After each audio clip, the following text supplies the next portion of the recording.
Thank you very much. Thank you. Thank you. Namaste, he says unto me. Hello, ladies and gentlemen, boys and girls. I have to adjust camera work here. Hi. I am doing something that I would do normally on Tuesday nights and / Wednesday nights, and that is read in honor of my poetry open mic. On Tuesday nights it was at the cafe. At the time it was on North Lincoln Avenue near Kedzie in Chicago.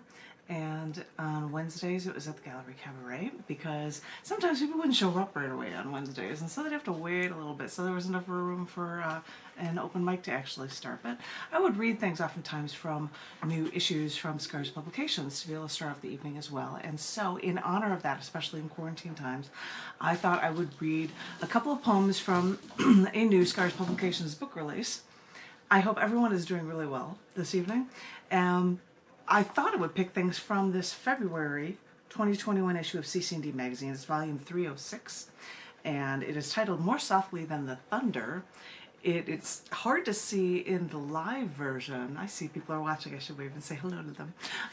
It's hard to see in this kind of version, but the actual cover is a scene from a rainforest in Puerto Rico. And there's mist and everywhere, and there's actually a rainbow going on over it. And it's the book that's titled More Softly Than the Thunder.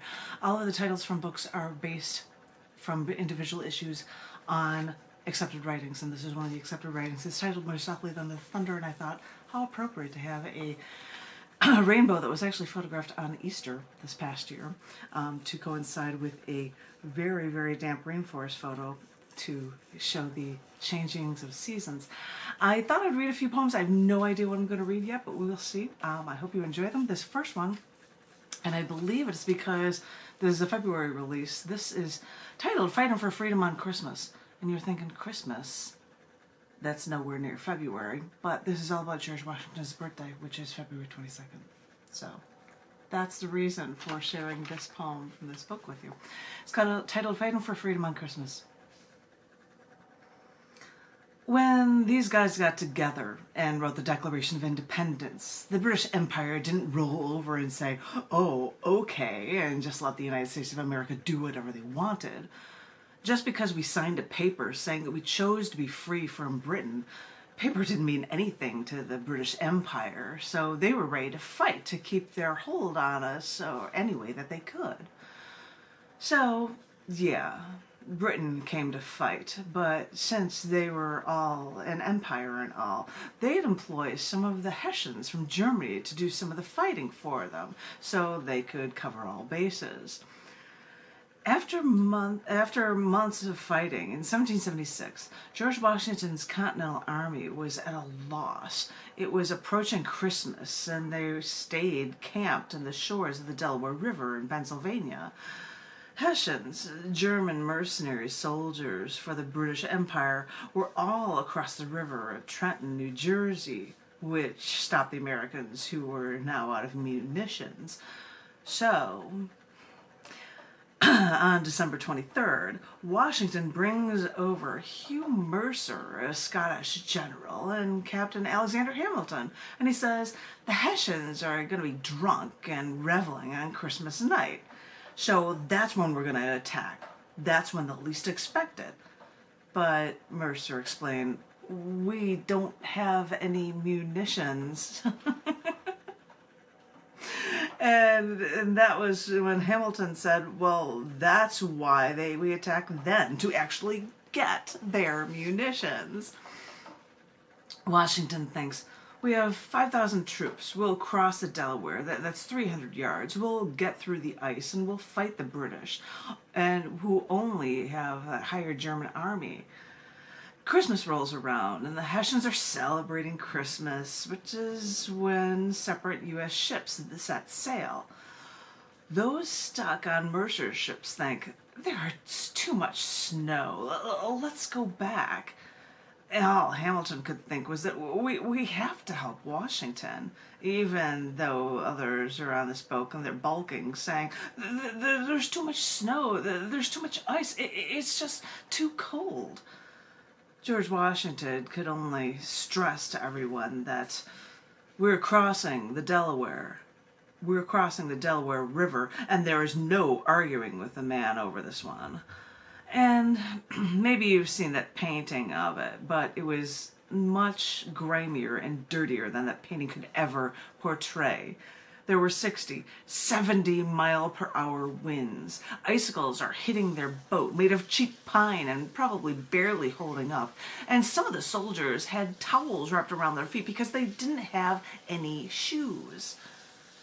The Continental Army fought the ice and the snow to cross 300 yards of water to make it across the Delaware River. When they crossed, the sun already rose. They knew that they were late. But that deadline was only in their mind. They had just survived hell.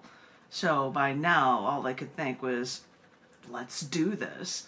And with that, they walked into Trenton, and they caught the entire Hessian military off guard. Washington ended up catching over 1,000 Hessians, and only 4 Continental troops died. And they looked and they saw all the munitions, but added bonus, they also found a quarter of stash of rum. Added bonus indeed, they thought. And so they got really drunk on the rum, and then taking their Hessians prisoners, they went across back over the Delaware River back to when they were all actually falling over drunk. I mean, falling out of the boat drunk. So much for the Continental Army wearing towels for shoes, because at this point the Continental Army is drunk and freezing from their ice-filled river ride. So, despite the pain, know that this George Washington's was the first major victory in the battle for this country, the country he would later lead as its first president, a man we emblazoned on our $1 bills still. And now, we give so much credit to anyone elected as president, but think of the battles George Washington had to fight to get to that point, which is only the beginning. It was the beginning of everything that could define not only George Washington, but also him as a fighter and a leader, and what we define as a nation. Didn't know you were getting a history lesson, not only about Christmas, but about George Washington for his birthday, which is February 22nd, you guys. There are some February-themed poems in here, and I think I will share this next one for you that is in this book, and it's called Equality Manifesto, because this poem was written on the 26th of February, which is the anniversary of the publication of the Communist Manifesto, February 26, 1848. So, I don't know what your opinion is on the Communist Manifesto, but here we go. This is called Equality Manifesto. We have discovered that some people work hard and make a lot of money, and some say they cannot find employment that gives them the money they need to take care of their own. So, we have discovered that for those who have not, against those who have, we need to make the fight clear so we can all try, and we can all achieve just above the level of all the have-nots.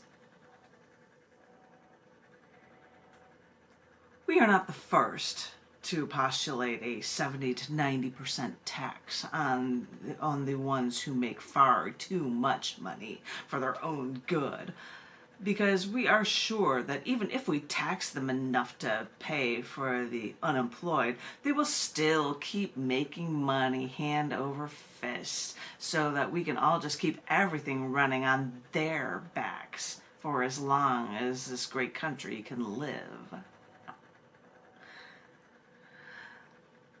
This money can be used to help the people who can't make enough in their service industry jobs to pay for an entire family, or even help the ones who say they cannot get a job at all. You see, this tax may seem way too much, as strong as a hatchet, axe, and saw, but this is the only way we can make all equal. Yeah, there's a quote, and I'm seeing somebody's watching, and yes, I quoted The Trees by Rush in there, Hatchet Axe and Saw, for those who might get that. And if he was watching it, I'd love it if he'd comment like, yeah, after I've written that one for you guys. But I think I will read one more from this book for you, and then we'll close it out. Because if it was a Wednesday night, it would be enough time to be starting an open mic. And I often would read a bunch of little things from different people from issues, so I figure I will share this one for you. The last one I'm going to share from this book, cc&d magazine, which is the February 2021 issue that is titled More Softly Than the Thunder. I know that it's a strange, crazy, difficult way to be able to see this cover. I don't think I can show it off effectively on a Facebook Live feed, but I hope you like this last poem. And it is titled, I'm trying to see if there's anything else I want to share. No, I'll just do one. This one's a fun one. It's called Jumping Genes and the Infiltration of My DNA. This was actually written on the date of the discovery of DNA, which is February 28th of 1953. Didn't know you were getting a little science lesson there on that. Well, at least with that title. This is the last poem I'm going to share with you. Jumping Genes and the Infiltration of My DNA. They say that DNA can explain everything, but I shed hair follicles when I brush my hair outside or pull my ponytail rubber band. I let my DNA blow away in the wind to attach to anyone and go anywhere. They say that DNA may link me to violent crime, but my DNA can also link me to my ancestors, some of whom have done far worse things than I have ever done. Because my DNA was there doesn't mean that I was there, because my DNA can come and move to you. They say that DNA is pure science, and it is, because it is the science of how I affect everyone, people beyond me, since everywhere I go I leave a biological part of me behind. My DNA presence lingers long after I'm gone and moves to places I've never been. Me and my precious DNA, I press buttons, open doors, pay with cash. At bookstores, I scratch my head, leave psoriasis-sized scalp remains on the goth black shirt, and then I brush me off onto tabletops and chairs so DNA scatters and leaves. And boy, do I ever so place my DNA all over the place. I scatter my essence everywhere I go. I know they say that DNA can prove everything, so know that my DNA can go beyond me, and it can get all the way over, all the way to you, too. So, see what my DNA can do. I won't read all of them, but there's another one here. It was a fun one called Quickly Judged, which I shared for the most recent episode of Poetic License, which happens monthly. I know I'm espousing a different open mic in honor of the the Cafe Gallery, but since moving to Austin, I've been running the Poetic License open mic, which is once a month. And when I did shows in Chicago, I gave people Poetic License cards as well, because you have your poetic license if you're working with me. That's what I say. So ladies and gentlemen, boys and girls, I hope everyone is remaining safe right now. I hope everyone is remaining artistically inclined, poetically inclined, creatively inclined. And for anyone out there who feels that they are lonely and things are tough and they're difficult, well, yeah, they are. I know it, trust me.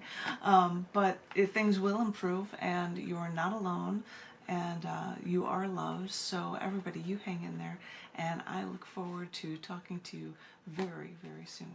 Thank you. Thank you very much. Thank you.